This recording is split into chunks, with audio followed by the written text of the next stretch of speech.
So in this lecture about selection pressures, we'll first start talking about evolution. So evolution is a change in allele frequencies in a population over time. Evolution is seen at a population level and is a population process.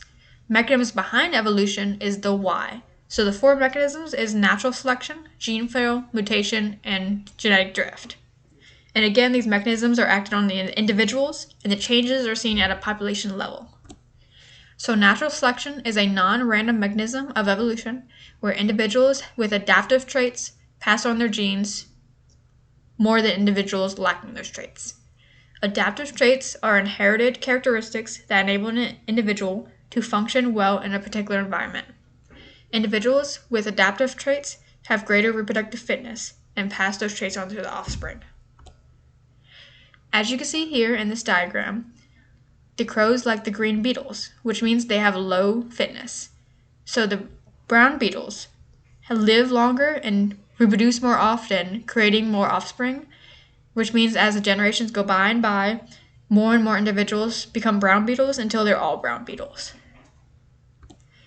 So within natural selection, there are three main types. We have directional selection, stabilizing selection, and disruptive selection. Directional selection is a type of selection that can alter the central tendencies of data by skewing it to one side. So one extreme trait is favored. So here we see that there's white to black mice, and the white mice are selected against, and the darker colored mice are selected for. So the entire normal distribution shifts towards the darker color. In stabilizing selection, you select against both extremes.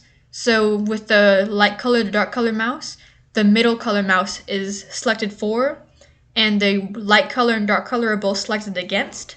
So the selection is stabilized and became more extreme at one specific point. And then we have disruptive selection.